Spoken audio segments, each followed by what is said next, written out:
Hello guys, togachira mchirongwa chenyu chamasecret namaconfessions zita ndoitwa iye Glory and welcome back to this episode. Aiwatadzoka zvakare nenyaya dzenyu. Tisati tatanga chirongwa, kana pane munhu ndoziva kuti vanhu vazhinji vakaenda kuZimbabwe kavanhu vari unemployed. Employer wenyu ari pano nhasi. Ndiri kutsvaka munhu anoita zvekunyora manovel. Handitika. Ndoda munhu, I'm looking for somebody who's creative, somebody vanonyora manovel, vanonyora pfupiso. Handitika. Yeah. I need some to tanga channel manovel. Saka ndoda munhu anogona kuita zvemanovel. Handitika. Ndoda munhu ari serious. I need somebody ari serious, somebody wandisingasundi, someone who can work each and every day. Handiti. All right. Munongondi inbox. Ndoda vanhu. Kahle, when you are inboxing me, just inbox me ninya yako. Itonyora kana ka story kako. Ndo interview yacho. Anenge anonyasonyora story inotapira nobva wana basa. Right. Makadi vatete, ndikunyora nyaya yangu ndiri emotional. Ndakakura ndichigara kumusha kubva ndiri mwana. Mai vangu vakanga varoorwa nemumwe murume vasiyana nababa vangu. So mama vangu vakauya 2013 kuzonditora. Vakaenda neni kuBulawayo nestep brother yangu. Because mwana wavakanga vava naye anga asiri wavo, ari wemurume wavo. Mama vangu vakabva vazoenda kuSouth Africa. 2014 ndakabva ndatevera kuSouth Africa. I was 14 by then. Ndakabva ndapinduka ndikaita maid wavo. Ndaishandiswa kuita basa remumba rese. My mom then got physical with me. Ndaiti ndikaita chinhu chidiki ndairohwa zvisingaiti. Pane day vakanga vakamira vakazembera padoor frame. So indaibva kukitchen kwana bamunini cause taigara nana bamunini futi. Ndichienda kukitchen kwedu. Ndakabata mvura inopisa. Saka ivo havana kudziura vakaramba vakamira. Ndikatovaudza kuti ndokumbura musuduruke. So poto yakabva yavhunika zvimubato zvese zviri 2 ikarasika ikavawira makumbo.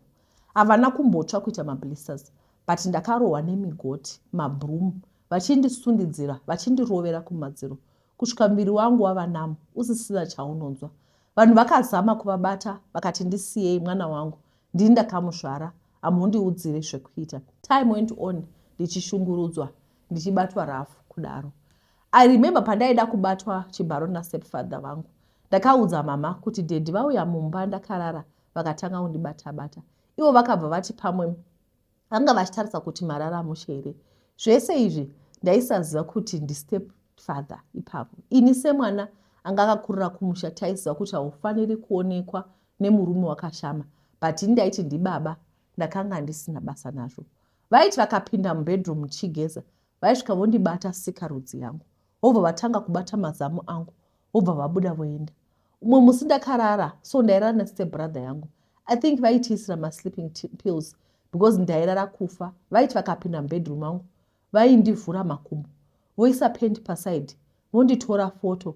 Takagara sefamily vobva vati kuna mama, ona mwana wako anorara zvakaipa sei, anorara akavhura makumbo. Mama watonga kuseka paya, but that was a red flag number 1. But no one paid attention to it. Kusvika baba vakauya mubedroom mangu vachindibata-bata, vobva vaisa banga muhuro mangu kuti ndisavhure muromo. Vakaita zvavakaita neni. Vapedza ndikaudza mama, vakati ndinonyepa. Rimwe zuva taenda kuchechi nestep brother yangu tichifamba. Ndakasiya bhutsu mumvura ndisina kuwacha. Ndakarohwa ndikarariswa panze. Zvapera kudaro havana kusiyana nastepfather vangu because vaindibata chibharo ende havana kusungiswa. Pane step brother yangu, firstborn yastepfather yangu, yakaita the same thing. But haana kuzondibata chibharo asaida. Ndakapepuka achindikumura pendi ndikashedzera. Mama vakati vakuya akabva ati anonyepa pamwe anga achirota. Nyaya ikasiyiwa yakadaro. Vakabva vazosiyana nastepfather vangu nekuti vakabatwa vachichita mama. 2015 ndikatanga kugara namama tiri 2 ndichingoshungurudzwa verbally, physically and emotionally. Hapana zvavaisaita. So musi ndakabuda ndichinotsvaka huni, handina kutaura kuti ndiri kuendepi. So vanhu vakabva vaudza mama kuti mwana wako abuda akaenda kuvarume. By that time ndanga ndiri ndega pamba. Vakabva vafona vachipopota vakati ndoda kukuuraya, ndokuisira mushonga muchikafu. So pandakadzoka ndakaudza kuti ndiri kubva kuhuni, vakabva vauya vakanditora ndikaenda kwavanga vari. Vaiti vakaita boyfriend yavo, vaindisiya ndichigara ndega voenda. Of which vaiti ndikabva kuchikoro ndofanira kuenda kumba kweboyfriend yavo, ndonobika ndobva ndadzokera kumba. Apa kwakanga kure. So dzimwe nguva ndaisaenda ndobva ndaita zvekukumbira chikafu maraini. Vanhu vaiti vachiuya kuti vaone kuti what's going on, chii chiri kuitika kuti mwana akumbire chikafu. Ndairohwa zvisingaiti, kuchikoro ndaisaenda mazuva ose, so handina kudzidza. Chirungu chandotaura ndakadodzidzirawo nekuverenga. 2017 vakatanga kugara nemwe murume futi ndichigara navo, so murume wavo aigara achinditsonya. Ndobva ndaudza mama, vaibva vati ndiri kunyepa, kweunenge wamboite kuti vasvike pakukutsonya. Vakabva vasiyana futi, tikabva tikanogara tega. So ndaifarira kunotamba netball. Saka pandaidzoka vaibva vandirova vachiti ndiri kubva kunoita chiure, vaibva vandifarira panze. There was a time pavakaenda kune boyfriend yavo, ndikasara ndikapamba. Ndakabva ndaenda kunotamba netball, then ndakadzoka late. Ndakabva ndawana varipo, vakatanga kundirova, vakabva vanditema nechitina musoro. I passed out. Ndikabva ndasimuka pava paya, even nanhasi ndine problem yemusoro. Chero pandakaenda kuchipatara vakandibvunza kuti chii chakaitika. Ndakabva ndabuda ndichita kunge ndikuenda kutoilet, ndikabva ndatiza. Ndaitya kutaura chokwadi cause ndaisada kuti mama vasungwe. Mumwe musi vakati vachindirova, vakandidzipa. I'm not proud of what I did, but I did out of self-defense. Ndakabva ndazovakumbira uregero. Zvakaitika izvi vakanga vakundidhonza mabraids, vakandibata pagurukuru.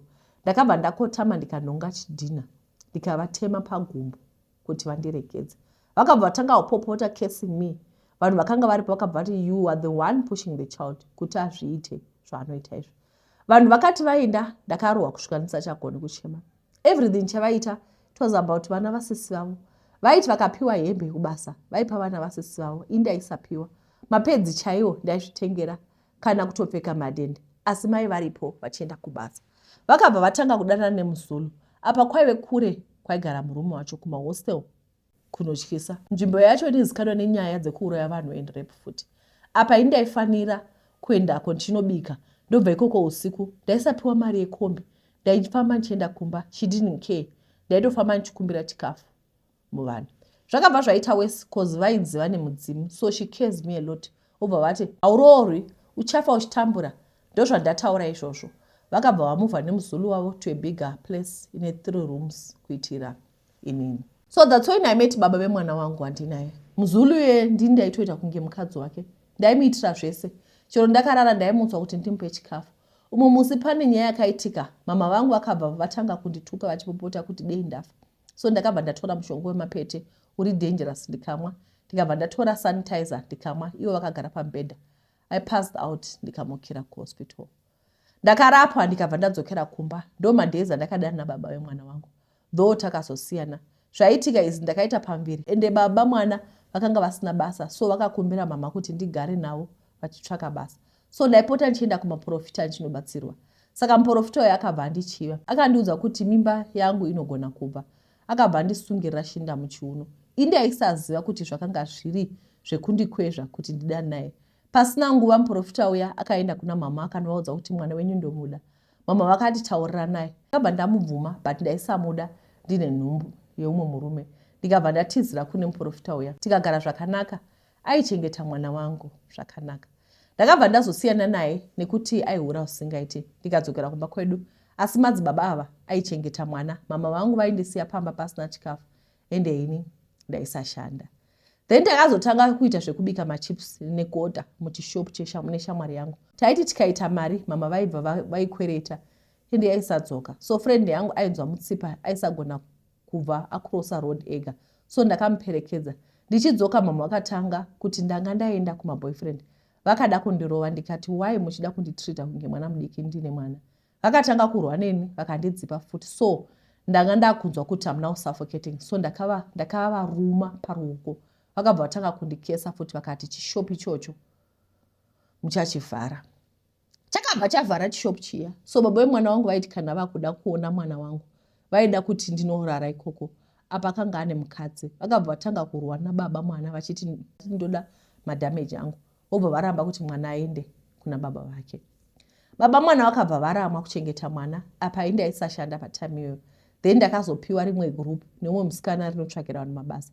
Ndikakwereta mama mari, ndikabhadhara agent. Mwari vakapindura ndikabva ndawana basa. In 2024 ndichishanda mumba. Basa rakasvika pakupera ndisina kuzvitengera kana underwear. Vaingogara vachindikumbira mari nekuti ndivo vaigara nemwana wangu. Ndaiti ndikatumira mari yekuti mwana aende kucreche, aitora mwana vomuendesa kune brother yangu, ivo voshandisa mari. Now ndiri kuPretoria ndokwandogara. Amai vangu vaigara vachienda nemwana wangu kuzvikomba and kubetting. Rimwe zuva akapotsabiwa vamusiya padoo. So ndakabva ndataura nebaba vemwana kuti vatore mwana cause akanga asiri safe kuna mama. So baba vemwana vakauya nemukoma wavo vakatora mwana vachiti vakuda aende kuholiday. Vakabva vasiyira mama 1000 ndipo pavakabvuma kuti mwana aende. Ndakabva ndazoudza mama kuti mwana hachadzoki akugara nababa vake. Vakatanga kupopota vakatanga kutaura kuti ndoda kuti mwana iyeye afa. Ndichatomuendera kun'anga chaiko. Ende zveshuwa vakatanga kufamba kun'anga vachifambira mwana wangu. Manje baba vemwana vanopinda postori saka zvese zvavaida kuita zvaibatwa vobva vaitirwa munamato zvoramba. Vakatanga kutuka ini kuti ndoda kuti basa rako ripere. Vakatanga kufonera varongo vangu kuti vandidzinge basa cause ndazowana rimwe basa. But vakaramba vachiti havana problem neni ende ndoshanda zvakanaka. Vakabva vataura mashoko akawanda. Izvezvi am 26 andina birth even chitupa the same na mama vangu. Ende kubasa kwavo vanotambira mari yakawanda zvekuti but she abuses me financially. Vanoda kuti ndivape mari. Ende ndine problem yandinayo ndoenda kumadokta kunodiwa mari yakawanda. Saka ndosara ndisina mari yekuvapa. Apa vakatengesa chip fry yangu ne1000 rand. Indakaichitenga ne5000. Vanozviita kuti vandikaurise. Vanotaura zvakawanda pamusoro pangu. Chavanoda imari yangu. Iwo she doesn't care about me. Now I'm tired of her izvezvi. Ndava new number. I changed because of her. Handichadi kuvaona.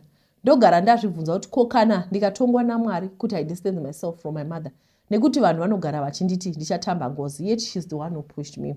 I'm now cutting her off. Handichavadi mulife mangu because ndaneta. Kana ndakamboona toxicity. Maona kubva kwekutanga. Hanzi mwana itakavata. Baba vasvikobvisa mwana penti votora picture. He was a pervert. Pervert yemurume yakadaro. What is that? Next mwana osvikobatwa mazamu, obatwa asikarudzi. Next baba orepa. Next mwana otsonywa neimwe boyfriend. Haidi, wakaita zvakanaka ndaida kutokushora kuti why would you give your child to your mother when you know very well the kind of a person that she is? Mai vanoenda kusport betting osiya mwana padoo. Ndasina ndinesa nomunhu ndichimudza kuti the moment you have a child, you need to be responsible. You need to sit down.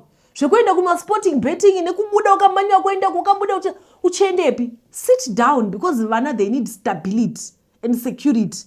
Unotora mwana unosiya mwana padoo kuti unoenda sports betting. What kind of a mother is she? Aiwa.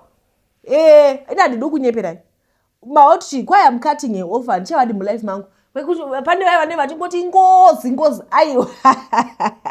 Because actually haida kubata mai wani pamai repo. Mai vai mwana airepewa ngozi iyo yake kati zero. Yozobatwa nhasi nekuti kwai zvadi. Hanzi love them from a distance. I'm not saying you hate her. Wakaita ukachinja number. Kana mama wacho wana mari zviri right. Handiti she's working. As long as amafini nzara ka. Ina ndikunyepere inja ndogona mupenyu wangu. Maybe I'm a toxic person. Idina I know how to cut off one. Ende kana to cut off zvatopera. Saka ndokana ndanda zvatodaro ndo block. Izvezvi recently pakaitika nyaya yexenophobia. Pane vanhu hama dzangu dziri very close to me. Dzisina kumbobvunza kuti muri right here. Asi hama dzangu idzodzo dzinenge dzichida mabenefits. Ndakadziblock. Because ndaona kuti a relationship one way. And most of it one way. Tongoti kuno kuHarare kukugweru. Kuno kuHarare. Mota dziri kungobva kuHarare dzichingoenda kugweru, dzichingoenda kugweru. Dzisingadzoki. Dzose dzikaenda kagweru dzisingadzoki. Zvondoreva kuti kuHarare kuchasara kusina mota. Ndo zvandoshandisa ma-relationships. Ndo example yandoshandisa ma-relationship. Kana tine relationship hanzi chikandiro kanopfumba kunobva kamwe. Exchange. Handiti, zvino kana uchatora chimeshini che5000 uchitengesa chema-chips kuti ukaure, wapedza utora mwana umusa kusports bet, wapedza uenda kun'anga uchiti ndoda kuti mwana wako afa. Girl, this woman gave birth to you, that's all. She gave birth to you, but she is not your mother. Yes, you can cut her off. Those what you guys are going to come for me, but this woman deserves it. Kasimbere vatete ndichinyora nyaya yangu ndiri kunzwa kubitirirwa zvekuti vatete unoregerera sei mubereki ari yakakusungira upenyu. Mubereki akabata zvinhu zvacho zvava kunetsa nevana. Mubereki wekuti akanetsana chero nemuvakidzani. Vakidzani yeye haiti 2 days ari mupenyu. Anotoshayika ovigwa. Amai vedu vakafa ndichiri kuprimary vatete. Ndava kutofunga kuti baba vainge vane ruoko mukufa kwamai. Nokuti zvaitwa nababa zvaisava normal. Amai vanaomboita 3 months. Baba vangu vakabva vabuda vakanogara kumba kwegirlfriend. Vakatisiya tiri vanatoga tichitambura. Vatete takaona nhamo munongonzwa. Chikoro taibhadharwa neBeam. Chikafu chimwe taipiwa nemwe organization inonzi Care. kana kubatsirwa nevavakidzani. Takatambura baba vachifadaya vari kugirlfriend. Vana vegirlfriend ndivo vainge vaendeswa kuchikoro isu vasingachazivi kuti tiri vapenyu. Zvisinei, denga rinochengeta vana varo. Takazokura tikatopasa chikoro. Baba vakazodzoka pamba ndatopedza kunyora form 6. Vabva pamba ndiri kuprimary school. Vatete havana kuzogara futi pamba, vakabva vaenda kunogara kumusha. Regai ndimbokudzoserai kumashure mbichana. Vatete, tichikura pamba pataigara paingoita zviri mysterious. Waigona kunzwa tuvana tunoseka asi usingaoni vana vacho. Zvakare waigona kunzwa vanhu vachitaura asi usingavaoni. Nekuda kweizvi takakura tisina shamwari. Vanhu vairambidza vana vavo kutamba nesu zvichinzi musatambe nevana vemuroi. Weduwe unenge usingadi kuzvibhilivha asi zvaunosangana nazvo mukati meupenyu unotanga kuzvibhilivha. Koni munin'ina wangu akasiyiwa namai aine 2 years, so kuchikoro haana kubuda hake zvakanaka. Chinotomunetsa akaita kosi yekusona. Koni akazonogara nababa ndobva apiwa pamuviri vatete nomwe mukomana wacho akabva atiza. Baba vakatuka Koni vakamuudza kuti hausi munhu, dai wakaitwa chikwambo nokuti uri that useless. Mwana wako wakabereka uchimuudza kuti dai wakaitwa chikwambo. Ndikakuudzai kuti ndiwo musi wapedzisira kuva normal. Koni akatanga ngoti gumbo rangu rorwadza. Ndikakuudzai vatete kuti mwana wamai vangu akaita chirema akura. Rimwe gumbo rakabva raita pfupi, rimwe riri normal, zvekuti mwana wamai vangu Koni akutokamina. Asati akamina kudaro, Koni ainge andiudza kuti baba vainge vasina kutaudzana zvakanaka nababa wepa next door. Baba vakatsvaka tsono nereza, muvakidzani wavo haana kuzomboita mazuva, akabva ashayika. Chinonyanyondirodza ndechekuti ukawana chawawana ukati regai nditumire baba kumusha vawane kubatsirikana, basa rinobva rapera. Ukati ndawanawo munhu wandiri kufambidzana naye akuda kuroora, regai vana tete varonge zuva rokuti vakwasha vauye kuzobvisa mari, zvinongoramba. So tese tiri 4 tikusangana nesame problem. Upenyu hwakarema kusvika taisa musoro pamwe chete kuda kutsvaka chaita kuti musoro uteme. Vatete, kwese kwataifamba tainzwa kuti baba venyu vakakusungirai upenyu. Munozive times unenge usingadi kutenda kuti mubereki wako chaiye anobata mushonga, anokushinira. Apa asina kukuchengeta asi muchimuitira zvose. Makamboramba chokwadi chamakatarisana nacho. Vatete, taimboramba kuti baba vedu vakabata, takazobvuma chokwadi mushure mekunge tasangana parufu vakakonana natete Mai Glenda. Vatete, hanzvadzi nehanzvadzi dzakaudzana magaramoyo. Mai Glenda vakadura zvose. Tete vakataura kuti takanobisa mombe 3 tikanobata mushonga. Tete vakapedzisira voreva kuti baba venyu vakakusungirai upenyu. Mukoma wangu akavirikwa nehasha, akapotsa arova baba, zvikanzi parufu hapadi kuti vanhu vakonane. Vatete, tiri kuda kubata baba tivarikite rafu. Hanzi ngozi, chokwadi, woti kusatichengeta, woti kutishinira, zvakare hazvibudi. Vatete, tete makadii? Ndiri mudzimai ane 25 years. Ini ndauya kuzochema, I don't know what to do. Baba vangu vakashaya ndine 6 years. Mai vangu vakaita remarry. Ndakatanga kuchengetwa natete kusvika ndazoroorwa. Ndivo vatori mai vangu, vainibata zvakanaka. I'm very grateful for that. Ina mai vangu hatina relationship. Ndinodawo mother's love asi zvakaoma. Ndikakuudzai kuti ndikaenda kumba kwavo pakasvika munhu akabvunza kuti ndiani, vanoti mwana wesister yangu. Ndinonzwa kurwadziwa nazvo asi handina zvandinogona kuita. Dzimwe nguva ndinofunga kusiyana navo ndorega kutaura navo, asi ndinofila kuti ndinodawo mai vangu. Kana ndinawo vanenge vachingoti vana vangu havafari zvakadai, vana vangu this, vana vangu that. Ini she doesn't even know what I like and dislike, and she doesn't. Okay, I try kuti ndiite relationship navo, but I guess I'm trying hard. Ivo vanenge vasingandioni semwana wavo. Maindi upenyu hwangu hwese, she was not there. Vakazongoita pop up ndakuroorwa kuti vatore mari chete. Havanotombondibvunza ndakakura sei, she doesn't care. Ndikakuudzai kuti I was sexually abused ndiri mudiki, havatombozvizivi. I'm not comfortable kuvaudza because we are not that close. Zvinondirwadza, ndinorarama sendisina mai, ivo varipo. Ndakaita miscarriage last year, ndikavaudza vakanditi waita munyama. Zvakandibata usingaiti. I wanted her to comfort me. Zvinhu zvacho zvinoudzwa munhu ari pakuchema here. So I'm done hangu now. I feel like I am a ticking bomb. Ndichango explode one day. I really want to confront her, but ndotya kutanda botso.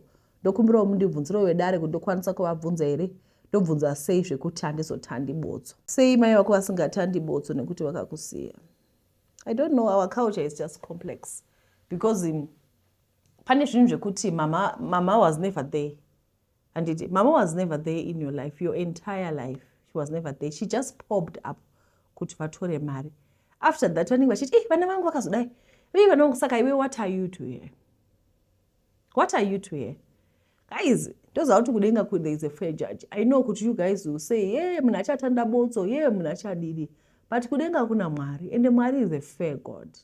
How do you bring a child mu life womusiya wozongoapia musi unororwa munhu? I know kuti there is this longing. Ndoziva kuti we long for our parents, we long to have a connection with our parents, but unfortunately our parents, most of you guys, most of us, I'm not going to exclude myself, most of us tinoda kuti tiite connection nevabereki vedu vasingatide. They don't want us. Ndiudze kuti kana kuri kuti munhu asvika kuti mwana wani woti mwana wasister yangu zvinorevei. Inini personally ndogara ndichikudza kuti ndine vana 4. Pavana 4 vandinavo apa dei muchiziva kuti vangu vangani maitoshamsika. Saka I don't understand kuti why would you say hasi mwana wangu. I am a generation ari kumasure, they need to heal, guys. I don't want to lie. Vabereki, you need to heal. Mwana wako biological child chaiyo. Right, I don't know if this is the right platform to send this message, but I hope my story will be read and I'll find help. Please help hide my ID. You can call me Onika, not my birth name. Magadi yenyu tete, 2005, I still remember. I used to see things that was going to happen in my life, like deja vu. I used to see things like Shipoko, and most of the nights I could see a shadow yevanhu 2 vakamira vakanditarisa. Ndaitadza kuona kuti munhu murume here kana kuti mukadzi, but I could tell by the shadows only. Personally, I could tell that my life was wrong somewhere, but by that time I was 14. Ndakawana church yekuenda. I was addicted to church. Ndakasiyana nevanhu vandinogara navo kumba. This was happening all the time. I was raised with my mom's family, the ones vandinoti my family members.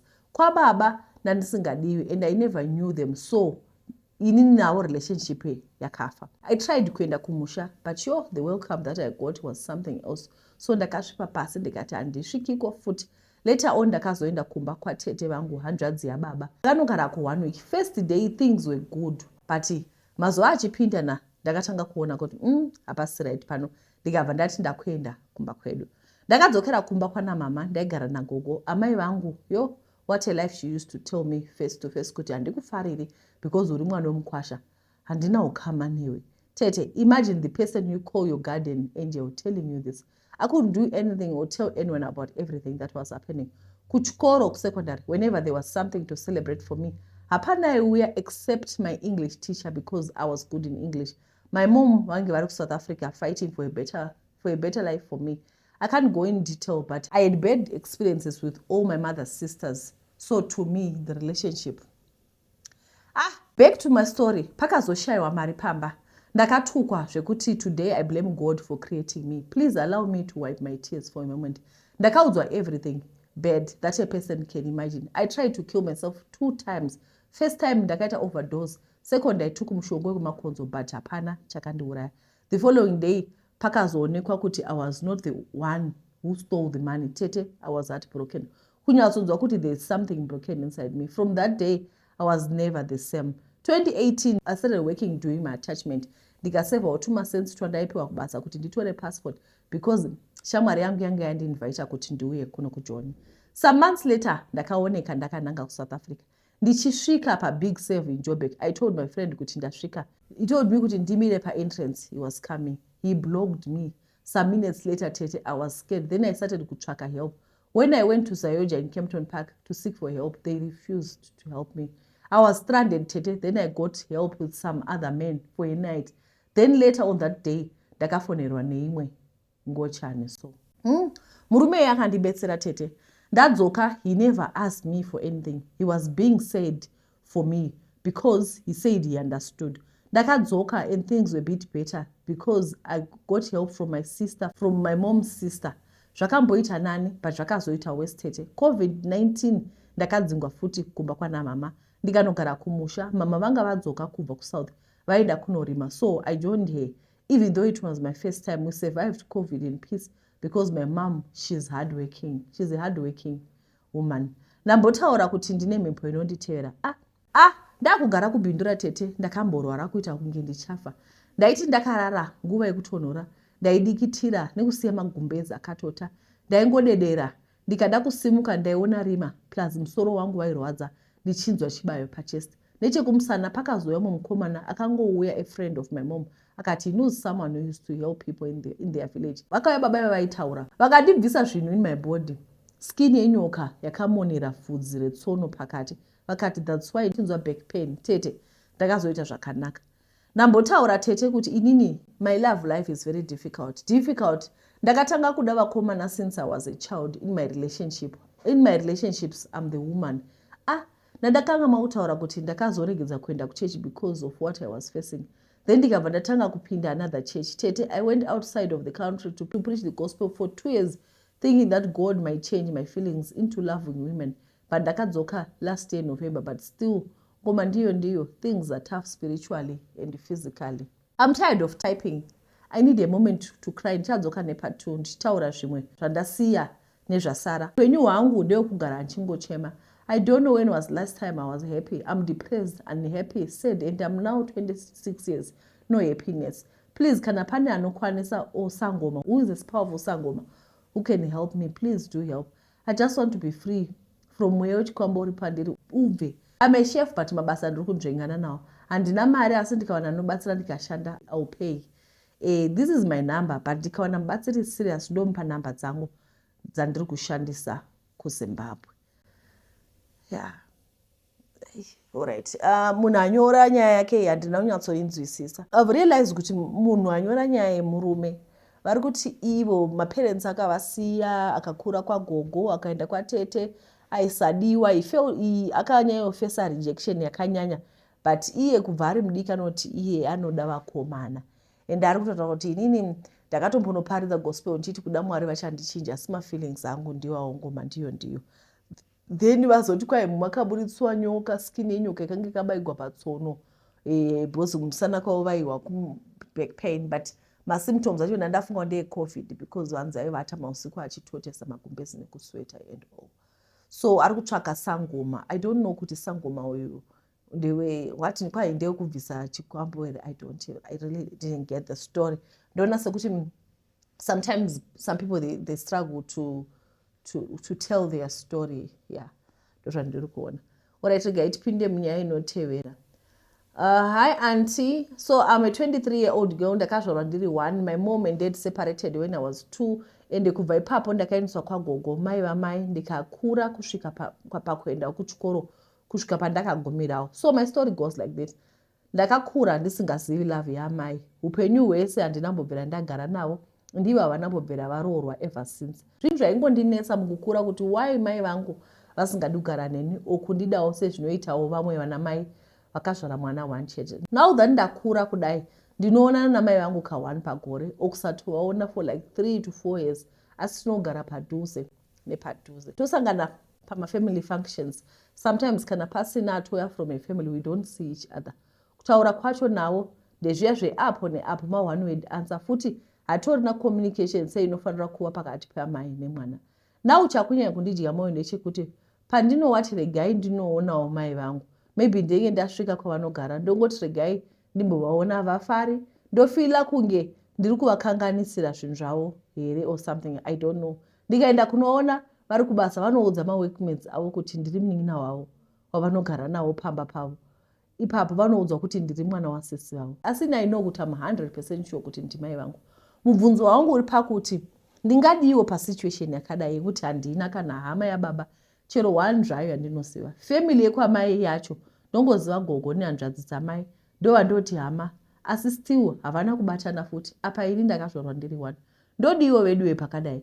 Ndovabvunza here kuti sei muchidaro ndongosiyana nazvo ndoitawo zvelife yangu ndega since I'm alone in this situation, nekuti I feel like gogo vangu vakafa chete ndokutoperawo kwazvo. Ndinenge ndandega munyaya dzangu nekuti no one cares about me. Hapana nombotsvaga kuti ndiri kupi, ndinoita nezvei. Kana ndichikura chikoro chaicho ndakatadza kuenda nekuda kwekuti hapana ainge ane basa nazvo. Ndodide tete ndibatsireiwo. Nai vedu nasi, and one thing about this, it's like when you go TikTok, all these stories are coming from TikTok. It's the same genre. Vanamai. Bible right obvunza kuti naimi, can a mother forget his child? Can a parent forget? Aiwa, varipo vanamai vakadai. Indibatsirei, ndisati ndapona zvakadai. Chingo chiri kuitika. saka vari kuti kwai kubasa dzimwe nguva ndonzi munin'ina wangu, dzimwe nguva ndonzi mwana wasisi vangu. Chiko chiri kuitika ndimaparents. Vanhu vose vane maparents asingakudii. Ngatibvumei kusadiwa. Because handi understand kana mai vako chaivo chavo. Ndoda kukubvunza ini, how would your mom feel tongoti waenda nawo kubasa? Vanoti ndi mama wako here kuti aiwa ndi mai guru vangu. Zvoratidza kuti iwe unovanyadzisa. How would she feel ukavaita izvozvo? Maparents tine problem. Ndo zvandinotofunga tine problem. Ende ndoona sekuti iwe kana uri munin'ina wako handiti, iwe chibvumawo zvekuva munin'ina. Bvuma kuva munin'ina because ndoona sekuti we force too much. Pane imwe yandaverenga futi yainga chinzi kwai vanoti ndiri mwana wasisi vavo, imwe kuchanga yaya. Saka ndiri kuti vana haidi mose muri kuona one common thing, it's to force. And like you are saying kuti kana gogo vakangoshaika zvatopera, and I won't even have a family. Ndoda kuti kubva nhasi tange kunamata kuti Mwari ndokumbira kuti mugondipawo murume achaitawo kuti ndiwa build my own family. Because izvo hazvina musoro izvi zvekuti unge uchitevera mai vako uchitevera apa kwazvaga uri one. That woman who is supposed to be one, vane mwana one mwana wavasingadi. Sandambona zvakadaro. Right. Guys, tisati taendera mberi ndadzoka kwamuri ndichiti zvoni tine nyaya panapa regai nditaure ndichiti I think ndakambokupromisai kuti ndichauya ndichikudzai nyaya. Nyaya iripo ndeyekuti zvoni mwana wenyu handitika. Mwana wenyu akaitirwa nyasha. Mwana wenyu akaitirwa nyasha akapiwa scholarship.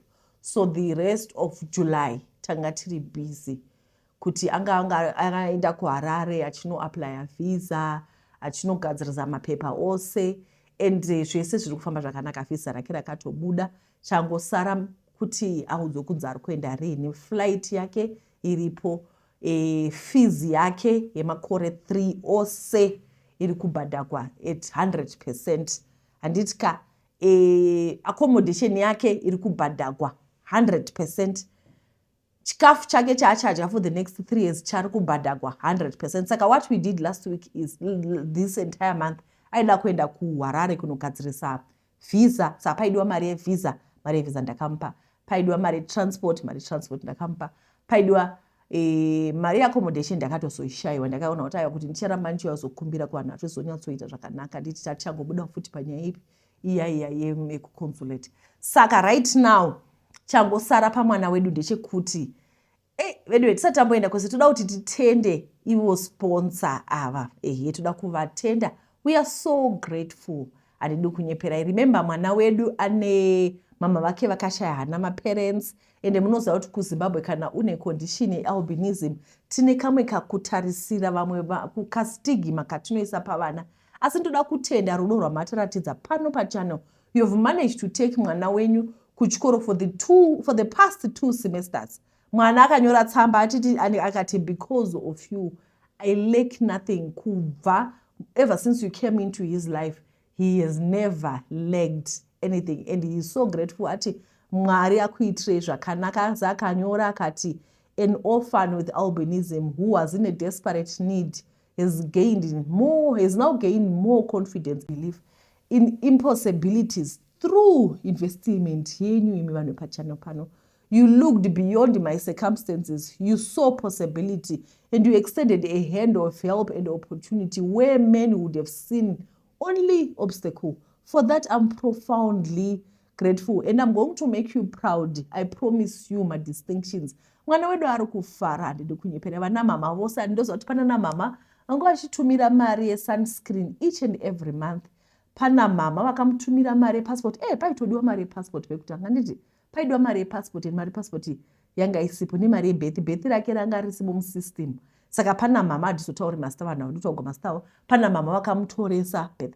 Munoziva here kuti pane chimwe chinhu manyukunyuku aunonzwa, so kana uchibhadharira mwana school fees mwana achipasa ndoziva kuti vana mama vakateerera vakainvesta pamwana uyu ka. Ndoda kukuudzai kuti aiwa munondiproudisa.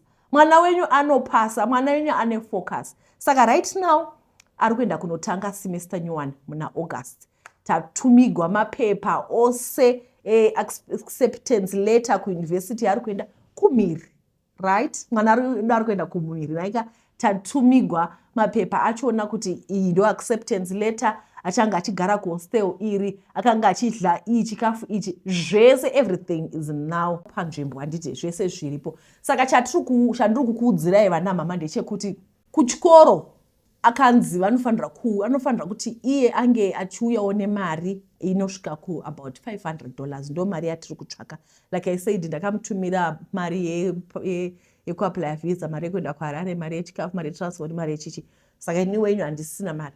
Saka ndadzoka zvekwamuri kuna mai vemunhu ari kunzi zvona anofanira kunge ane at least $500. Handitya mari ndo ichamubatsira kuti paachasvika kuoverseas chikafu chachona anogona kuva asina kuchijaira chinenge chinoti vave. Handitya saka anofanira kuti ange ane extra money. And remember, anoda mari yemasunscreen, mari yemaroll on.